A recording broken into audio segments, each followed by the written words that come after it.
o GGR Covep Renda, que é o GGRC11, administrado pela CM Capital Markets, gerido pelas Agros Capital e que tem 101.032 cotistas. Anunciou nova emissão. Ela foi aprovada por cotistas, né, em assembleia. Vem aí a 5ª emissão de cotas do fundo, que é uma 476, no valor de até 115 milhões de reais.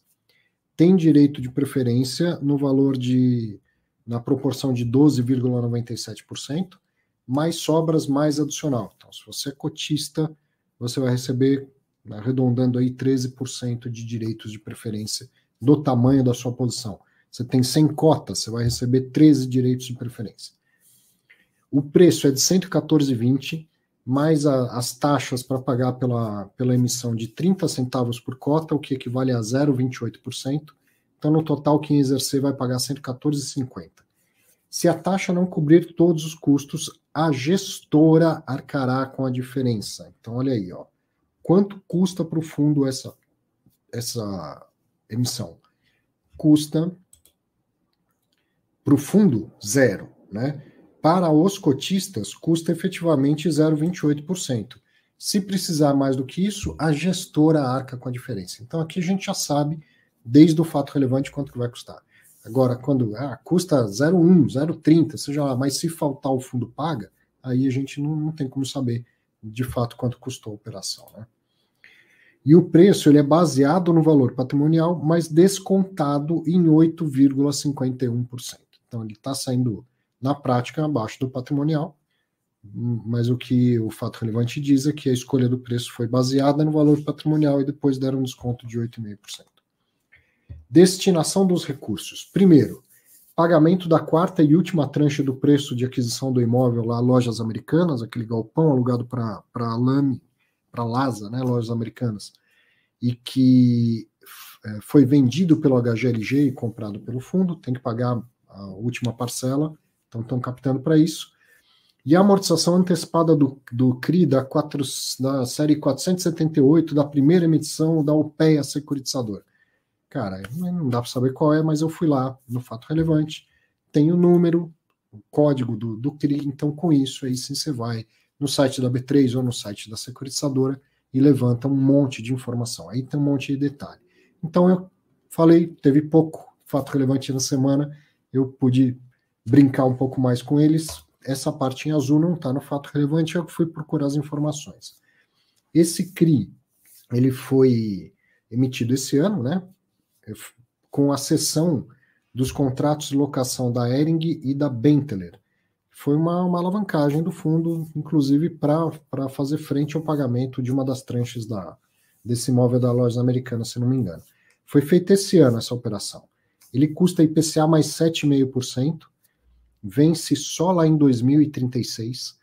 O saldo devedor é de 61.896.000, ele é um pouquinho maior do que o saldo original, até, né, por causa do IPCA, que foi grande demais, e ele tem um prêmio de pré-pagamento, que é de 2% do valor do saldo. Então, se essa operação for bem sucedida, se o fundo captar os 115 milhões e usar 62 milhões arredondando para fazer o pré-pagamento do CRI, ele paga uma multa aí, tá? Como se fosse um aluguel de um imóvel que o inquilino quer sair antes, ele tem que pagar uma multa. Mais ou menos isso aí.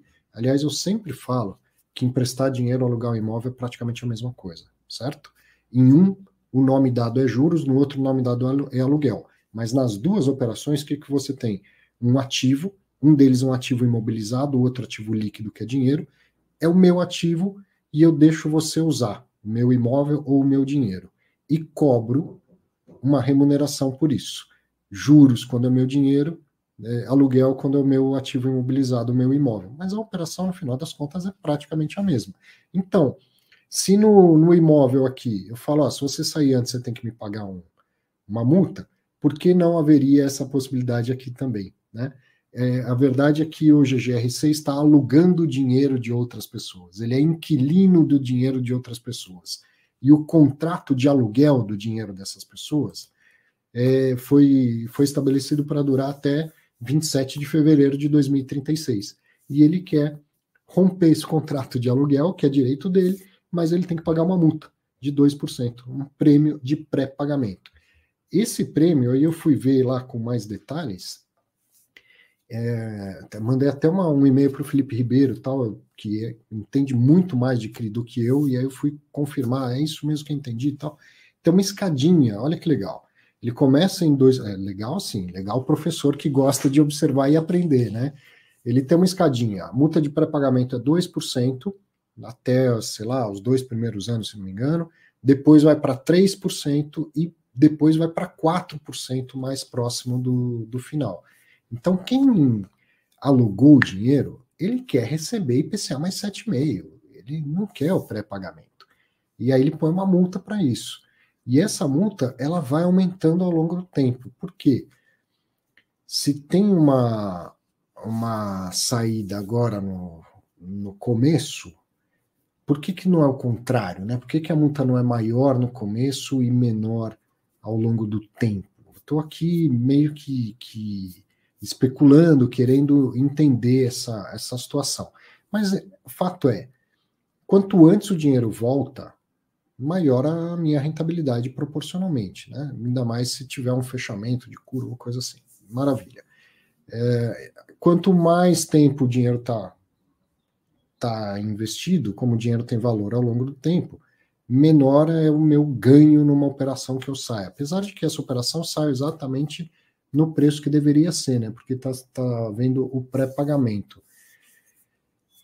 De qualquer maneira, eu imagino que se eu recebo dinheiro de volta antes, consigo reaplicar antes, eu tenho uma possibilidade de ganho maior ao longo do tempo. Agora, se está faltando um pouquinho, essa possibilidade de ganho já diminuiu bastante, então a multa aumenta. E também porque o saldo da multa é bem maior no começo, o saldo devedor é bem maior no começo e vai diminuindo ao longo do tempo, né? Se ele está sendo amortizado normalmente de acordo com o esperado.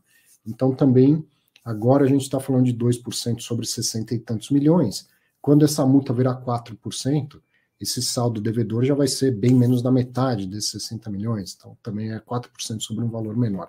Estou aqui pensando alto junto com você. Então, fui me mexer aqui e bati na mesa. Então, fui investigar a questão desse CRI. O fundo quer pré-pagar, tem motivos para isso, IPCA mais 7,5, ele entende que é melhor pré-pagar do que carregar. Se a dívida fosse barata, ele não ia pré-pagar. Né? Se tivesse IPCA mais 4, como aquele imóvel que o Rio Bravo Renda Educacional comprou, que tem uma dívida IPCA mais 4. Cara, deixa a dívida rolar, né? Ela não está... O juro é barato para a situação atual dos juros no mercado. Agora, se ela está cara e você tem a oportunidade de pegar dinheiro mais barato do que isso, pré-paga. Então, quanto custa essa emissão? É a conta que o gestor tem que fazer. Ele está emitindo, na prática, um pouquinho abaixo do valor patrimonial, e aí quanto que essa dívida tira de dinheiro do fundo, e se ele pré-pagar, quanto que vai sobrar a mais de dinheiro para o fundo para distribuir, se mesmo tendo uma diluiçãozinha por emitir abaixo do patrimonial, o resultado de pré-pagar for positivo, então aí vale a pena fazer o pré-pagamento. Né? Entre o custo da captação e a alocação do recurso, vale a pena, gera valor para o fundo, e ele vai fazer o pré-pagamento. Se não, ele vai deixar a dívida rolar. Se ela não está tão cara, se ela não está estrangulando o fundo, ele vai deixar a dívida rolar. Veja que tem prazo aí bastante, né, para essa dívida. Mas aproveitando, se ele conseguir captar, ele já vai lá, mata a dívida, resolve o problema. E esse é o caminho, né? A alavancagem no fundo imobiliário, ela contrata uma emissão futura, para que ela possa ser paga o seu principal. Aí tem prazo, mas o gestor está aproveitando que vai fazer uma emissão, se ele conseguir captar, ele vai lá e já mata essa dívida aí. Legal. Então, em azul, os detalhes do CRI, isso não estava no fato relevante.